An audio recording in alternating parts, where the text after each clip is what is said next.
Hello friends, my name is Dr. Harsimran Singh and I am a child specialist and ये video मैं बना रहा हूँ आप लोग को जानकारी देने के लिए रिगार्डिंग आई फ्लू।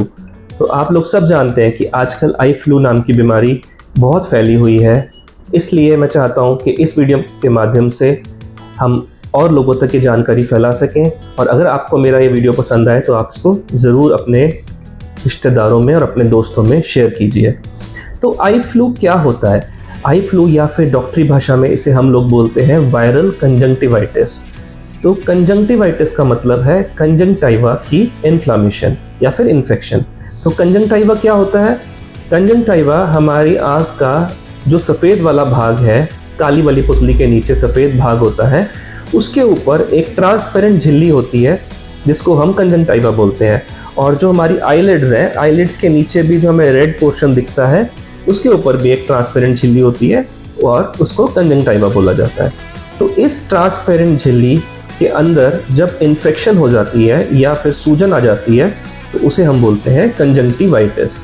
तो जो आजकल कंजंक्टिवाइटिस फैला हुआ है या फिर आई फ्लू या फिर हम इसे पिंक आइज भी बोलते हैं, ये एक वायरल कंजंक्टिवाइटिस है। वायरल कंजंक्टिवाइटिस का मतलब कि एक वायरस के कारण से, जो कि जैसे कि एडिनो वायरस बहुत कॉमन है, ये कंजंक्टाइवा जो इन्फेक्शन हो रही है, conjunctival infection, this is because of adeno virus and other viruses. तो जो वायरल इन्फेक्शन होती है वो एक से दूसरे को फैलती है, ये तो हम सब लोग जानते ही हैं। जैसे कोरोना में हमने देखा है कि कोरोना कैसे एक से दूसरे को स्प्रेड करता है। तो क्या चीज़ों का हम ध्यान रखें और क्या लक्षण है कंजंक्टिवाइटिस के या आई फ्लू के क्या लक्षण है, वो सब मैं आपको इस वीडियो के थ्रू बताना चाहता हूँ। तो पहले हम शुरू करेंगे लक्षणों से। तो जिसको आई फ्लू होता है उसकी आंखें लाल हो जाती हैं या फिर पिंक हो जाती हैं और उसकी आंखों से पानी गिरता है या फिर चिपचिपा पानी गिरता है, उसकी आंखों में खुजली होती है और ग्रिटीनेस की सेंसेशन आती है। ग्रिटीनेस का मतलब जैसे रड़क होती है आंखों में, जैसे कोई फॉरेन पार्टिकल आंख के अंदर पड़ गया है। और उसको देखने में भी कभी कभी थोड़ी बहुत परेशानी हो सकती है। धूप से और लाइट से उस पेशेंट को प्रॉब्लम होती है, आंखों में लाइट चौंधिया जाती है तो आइज़ में प्रॉब्लम होती है। और इसीलिए यही एक कारण है कि हम काला चश्मा लगाने के लिए पेशेंट्स को बोलते हैं।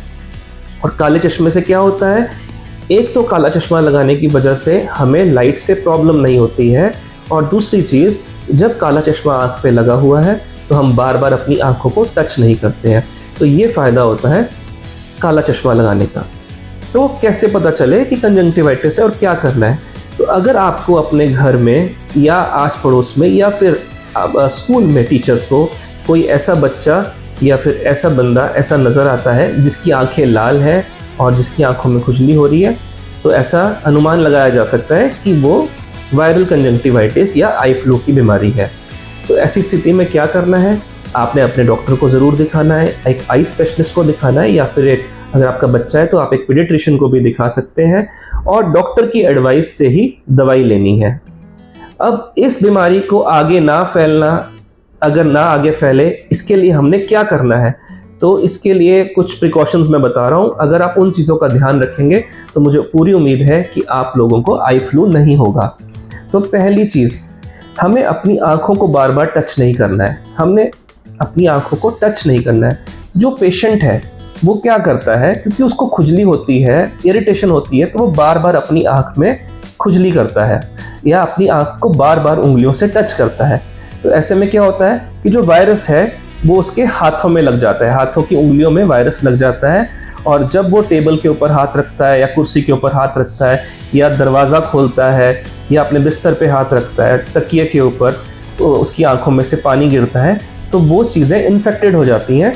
और जब दूसरा आदमी उस चीज़ को टच करता है तो इन्फेक्शन फैलती है। और सोसाइटी में एक ऐसी धारणा भी है कि अगर एक पेशेंट को आई फ्लू है और हम उसकी आंखों में देखेंगे तो हमें भी आई फ्लू हो जाएगा। तो ऐसा दोस्तों बिल्कुल नहीं होता है। किसी आई फ्लू वाले पेशेंट की आंख में देखने से आई फ्लू नहीं फैलता है। आई फ्लू सिर्फ फोमाइट्स से फैलता है। फोमाइट्स का मतलब मैंने आपको जैसे अभी बताया है, कुछ चीज़ें जिसका इस्तेमाल पेशेंट कर रहा है, जैसे कि हैंकी हो गया, टॉवल हो गया, और अपनी उंगलियां, अपना हाथ वो जहाँ पे भी लगा रहा है, अगर उन चीज़ों के साथ आपका संपर्क होगा तो आपको आई फ्लू होगा, नहीं तो आई फ्लू ऐसे किसी पेशेंट के साथ बैठने से या किसी पेशेंट की आंखों में देखने से आई फ्लू नहीं फैलता है। तो हमने क्या करना है, अगर हमारे घर में किसी को आई फ्लू हुआ है तो हमने उसका तकिए का गिलाफ, उसकी चादर, उसका बेड अलग कर देना है, उसका टॉवल और उसका हैंकी भी अलग कर देना है और उसको थोड़ा दूर रखना है अपने से, जिससे कि आई फ्लू एक से दूसरे को ना फैल सके। और क्योंकि मैं बच्चों का स्पेशलिस्ट हूँ तो मैं बच्चों के बारे में स्पेशली बताना चाहूँगा कि बच्चे चंचल होते हैं। हम बच्चों को जितना मर्जी समझा लें कि बेटा आंखों में हाथ नहीं लगाना है और बार बार हैंड वॉश करने हैं, लेकिन बच्चे ऐसा नहीं करेंगे, बच्चे खुजली भी करेंगे और आंख में हाथ भी लगाएंगे। तो ऐसे में क्या करना है, हमने अपने बच्चों को कम से कम 1 हफ्ते के लिए स्कूल से छुट्टी दिलवानी है, ताकि क्योंकि स्कूल्स में ही ये बीमारी सबसे ज़्यादा फैलती है, तो स्कूल से छुट्टी होनी चाहिए। टीचर्स को और प्रिंसिपल्स को ये बहुत ध्यान रखना है कि अगर आपके स्कूल में या कॉलेज में या कहीं पे भी आपको एक ऐसा बच्चा नज़र आ रहा है जिसको आई फ्लू के लक्षण है, तो उसको तुरंत आई स्पेशलिस्ट डॉक्टर्स के पास भेजा जाए और उसको छुट्टी दे दी जाए। एटलीस्ट 1 वीक की छुट्टी उसको मिले, ताकि ये बीमारी और आगे ना फैले। और हम कहते हैं कि हमें आइज़ की हाइजीन मेंटेन करनी है। अब आइज़ हाइजीन मेंटेन करने का मतलब ये नहीं होता है कि आप बार बार अपनी आंखों को वॉश कीजिए, ठंडे पानी से वॉश कीजिए। अब ठंडे पानी से आंखों को वॉश करने से राहत तो मिलती है, लेकिन वो ठीक नहीं है। क्यों?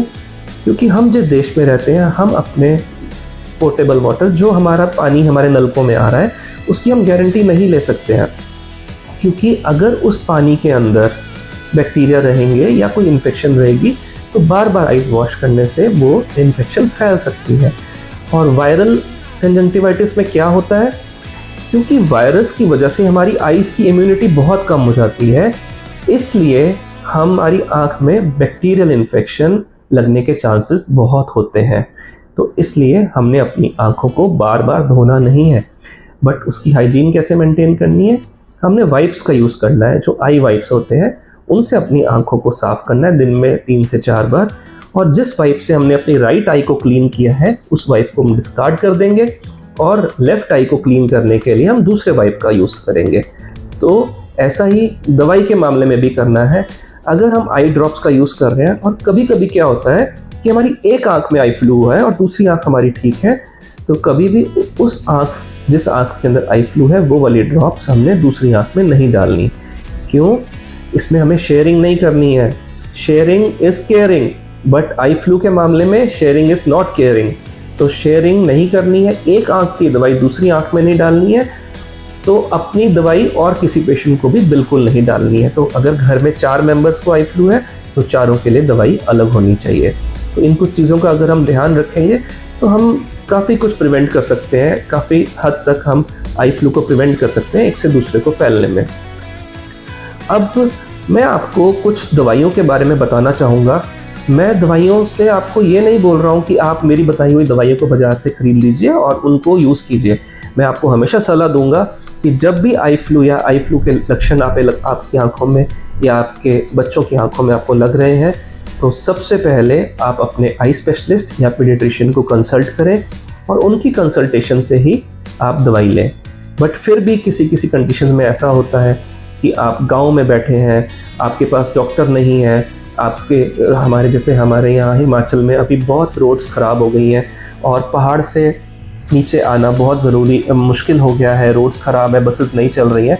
तो ऐसी कंडीशन में मैं कुछ दवाइयाँ आपको बताना चाहूँगा, जिन दवाइयों को अगर आप यूज़ करेंगे तो एटलीस्ट आप कुछ आई फ्लू से बच सकते हैं। बट फिर भी मैं यही सलाह दूंगा कि दवाई डालने से पहले आप अपने डॉक्टर की सलाह ज़रूर लीजिए। तो पहली चीज़ है एंटीबायोटिक आई ड्रॉप्स। तो हमें कुछ अच्छी एंटीबायोटिक आई ड्रॉप्स का यूज़ करना है, जैसे कि मॉक्सिफ्लॉक्सासिन या टोब्रामाइसिन। अब आप लोग यही बोलेंगे कि वायरल इन्फेक्शन में एंटीबायोटिक का कोई यूज़ नहीं है। तो दोस्तों, मैंने पहले भी बताया है कि जब वायरस अटैक करता है तो आई की इम्यूनिटी कम हो जाती है और हमारी आइज़ में बैक्टीरियल इन्फेक्शन लगने के चांसेस हो जाते हैं। तो बैक्टीरियल इन्फेक्शन बहुत ख़तरनाक होती है। उसको बचाने के लिए हम प्रोफाइलेक्टिकली बचाने के लिए हम ड्रॉप्स अपनी आँख में डालेंगे, जिससे कि हमारी आँखों को बैक्टीरिया इन्फेक्शन ना लगे। तो एक तो एंटीबायोटिक ड्रॉप्स होगी। दूसरे नंबर पे हमें वेसोकंस्ट्रिक्टर या फिर ठंडक देने वाली दवाई को यूज़ करना है, जैसे कि नेफाजोलिन। तो नेफाजोलिन का क्या काम है, वो आपकी दवाइयों, आपकी आँखों को ठंडक देगी और उससे आपको आराम मिलेगा। और तीसरी, आप लुब्रिकेंट ड्रॉप्स यूज़ कर सकते हैं। लुब्रिकेंट ड्रॉप से आपको ग्रिटीनेस या फिर रड़क की सेंसेशन नहीं होगी, और दिन में 3 से 4 बार आप लुब्रिकेंट ड्रॉप्स डाल सकते हैं। दिन में 2 से 3 बार आप एंटीबायोटिक ड्रॉप्स डाल सकते हैं, और दिन में 2 से 3 बार आप नेफाजोलिन ड्रॉप्स अपनी आंखों में डाल सकते हैं। अगर आपके बच्चों को बहुत खुजली हो रही है तो एंटी एलर्जिक कोई भी दवाई जैसे कि सेट्रिजिन या फिर फेक्सोफेनाडिन ले सकते हैं, और अगर आंखों में दर्द हो रहा है तो पैरासीटामोल भी ले सकते हैं। और एक चीज़ आप कर सकते हैं, उसको बोलते हैं कोल्ड कंप्रेसेस। तो कोल्ड कंप्रेसेस का मतलब, एक कपड़ा लेंगे, कपड़े के अंदर आइस रखेंगे और उससे अपनी आंखों की सिकाई करेंगे। तो जैसे एक बार सिकाई करी, फिर छोड़ा, फिर सिकाई करी थोड़ी देर के लिए, फिर छोड़ा, फिर सिकाई करी, छोड़ा, ऐसे 5-6 बार आप एक आंख की सिकाई करेंगे। लेकिन इसमें आपको एक चीज़ का ध्यान रखना है कि वही बात जो मैंने पहले बताई थी कि अगर एक आंख में हमने सिकाई की है तो उसी कपड़े और उसी बर्फ़ से आपने दूसरी आंख में सिकाई नहीं करनी है। तो दोनों आंखों के लिए आपने अलग कपड़ा लेना है और अलग बर्फ़ लेनी है। जैसे कि मैंने पहले मेंशन किया है, sharing is always caring but it is not in the terms of eye flu. So in eye flu sharing is not caring. So आपने इन मेरी बातों का अगर आप ध्यान रखेंगे तो मुझे पूरी उम्मीद है कि हम इस बीमारी को यहीं पे रोक सकेंगे और आगे इसको फैलने से बचाएंगे। तो थैंक यू वेरी मच मुझे सुनने के लिए। अगर आपको मेरा वीडियो पसंद आया है तो अपनी फैमिली में और अपने दोस्तों के साथ इसे शेयर कीजिए और लोगों को भी इसका फ़ायदा मिले। Thank you very much. जय हिंद, जय भारत।